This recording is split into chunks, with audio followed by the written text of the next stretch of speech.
উস্তাদ, আমার বেতন বাড়াতে হবে উস্তাদ। এই বেতনে তো আমার হচ্ছে না। আমার তো বিয়ে-শাদী করেছি, আমার তো এই অল্প বেতনে আমার সংসার চলছে না।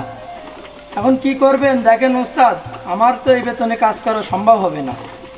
এই তোর বেতন গত মাসে আগা মাসে ছিল 10,000, গত মাসে আবার 2,000 টাকা বাড়া 12,000 টাকা দিলাম।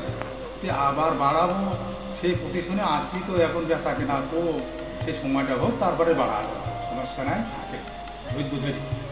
উস্তাদ, ছোটবেলায় তো আসি, এখন আপনার মায়া সাইডেও যাতেও ভালো লাগে না। আচ্ছা ঠিক আছে, আপনি যা করেন ভালো, সেটি ভালো, আমি আর কিছু বলছি নি, করেন।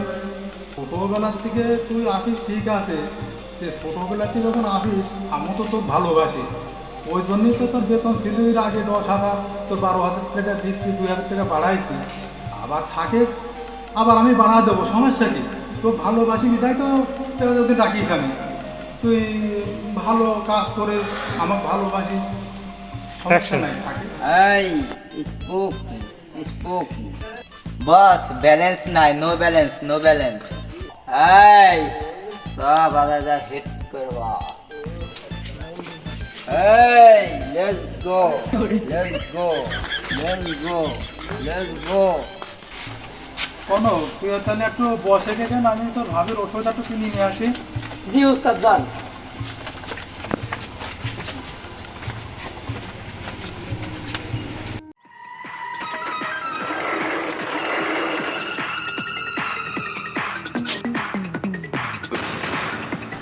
এই হাউ আর ইউ? আচ্ছা ভাই, আমি অত ইংলিশ জানিনি, আমি দোকানের কর্মচারী, আপনি একটু বাংলায় বলেন।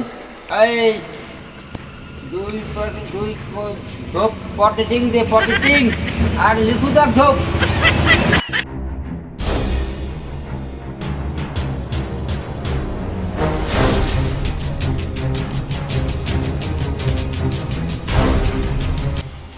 এই বিল কত হইল? 780 টাকা বিল হইলো। এই বসকে বিল দিস, টাকা পাঠাই দেবো।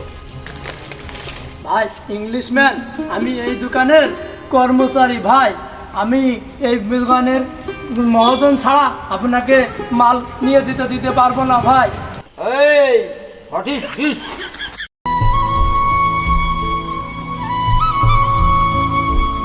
এই বিলটা কোথায় দে? ওকে বস। ওকে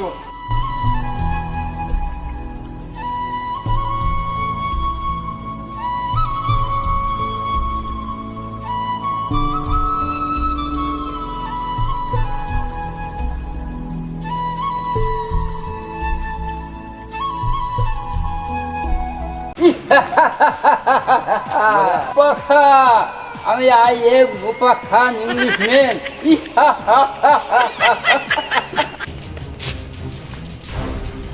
এই দোকানে কি হলো রে? কি হলো দোকানে? কি হলো রে? উস্তাদ, আপনার দোকানের মাল নিয়ে যাচ্ছিল গুন্ডা ওই মুফা খানের মাল ঠেকাতে যাই, নিয়ে যাতে যায়, মুফা খান আমাকে আজকে মেরেই ফেলতো।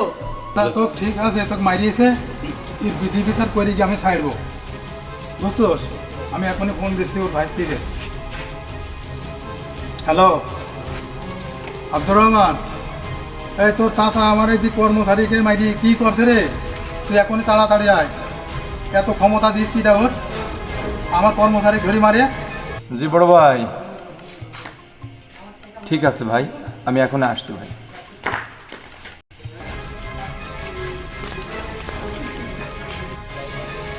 আসসালামু আলাইকুম রহমতুল্লাহ বড় ভাই। ওয়ালাইকুম আসসালাম রহমতুল্লাহ বারকাতু। আমি তোমার ডাকছি এই কারণেই, আমার কর্মচারী রাখি আমি ওষুধ নিয়ে আসতে গেছি, আর তোমার ভাইস্তি আমার কর্মচারীকে জোর করে এইসব জিনিসপাতি নিয়ে চলে যাচ্ছে, এত পাওয়ার দিস কিনা, এখন তুমি বিচার করো তোমার ভাইস্তি, নাহলে বিচার কিন্তু আমি করবো। ভাতিজা ইংলিশম্যান মুফা খান, আপনার জন্য তো আর মানুষের ভিতর মুখ দেখানো যাচ্ছে না। আপনি এই যে আপনার বডিগার্ড, এই যে আপনার বডিগার্ড, আপনার এইসব পাওয়ারে, আপনি ক্ষমতার বাহাদুরিতে এত পরিমাণ উগ্র হয়েছেন, আজকে এই যে গরিব দুঃখী মানুষদের মারধর করছেন। এই যে ভাই তার দোকানের কিছু একটা কর্মচারী আছে, তাকে আপনি কি করলেন, ক্ষমতা দেখিয়ে মেরে ধরে এই যে জিনিসপত্র নিয়ে যাচ্ছেন। এই জিনিসপত্র কি আপনি দোকানে কিনে রেখে গেছেন? কিয়ামতের ময়দানে যারা এই দুনিয়া জুলুম করবে, জান্নাত জাহান্নামের মাঝখানে পুলের উপরে এই তাদেরকে রেখে এই জুলুমের প্রতিশোধ নেওয়া হবে। তারপরে কি করা হবে, তাদেরকে যতক্ষণে যে দুনিয়ায় যে জুলুম করছেন এই জুলুমের শাস্তি কিন্তু কিয়ামতের ময়দানে হবে, অর্থাৎ এই জীবনটা ক্ষণস্থায়ী। চাচা, কিন্তু আমি এই অন্যায় কিভাবে সহ্য করি? আজকে দেখেন, আপনার ক্ষমতা আছে বলে আপনি তো ওই দোকানদারের প্রতি অবিচার করতে পারেন না, তার অনুসারে মারতে পারেন না। আর তোদের মতো এই যে কিছু নয়া মস্তানের কারণে আজকে আমার ভাইস্তির এই পরিণতি। দেখছেন না, আপনি থাকেন না, থাকেন না, ওদের শাসন করে রাখছি। এই ইংলিশের দল দোকানে মাল ফেরত দে, যা করি গেলি চল যাই এই যে ভাইস্তে, যে অন্যায় করেছেন এরকম অন্যায় আর কোনোদিন করবেন না। যান, দোকানদারের জিনিস দোকানদারকে ফেরত দিন। আমরা করেছি, এই ভুল তো আর করবো না। ভুল করলে পরে আমার বাড়ি ঠিক থাকবে, আমার মাফ করে দেন। আচ্ছা, যা করেছিস ভবিষ্যতে আর কোনোদিন এরকম কাজ করবি না, ঠিক আছে? জি। আর এরকম কাজ করলে কিন্তু চরম সমস্যা দিয়ে বাইতে গেলি আমার কাছ থেকে। তো চাচা ভালো মানুষ, তাই আমি কিছু বললাম না। এরকম ভবিষ্যতে আর কোনো কাজ করবি না, ঠিক আছে? ছোট ভাই, বলেন। ভুল হয়ে গেছে, আমার মাফ করে দেন। আচ্ছা, আপনাকে মাফ করে দিলাম। আচ্ছা, অনক ভাই, রবিশ ভাই, আমার ভাইস্তে এবং তার লোকজন ভুল করেছে, আমিও তাদের পক্ষ থেকে আপনাদের কাছে ক্ষমা চাচ্ছি। ইনশাল্লাহ ওরা আর এরকম ভুল কাজ করবে না। ভালো থাকেন।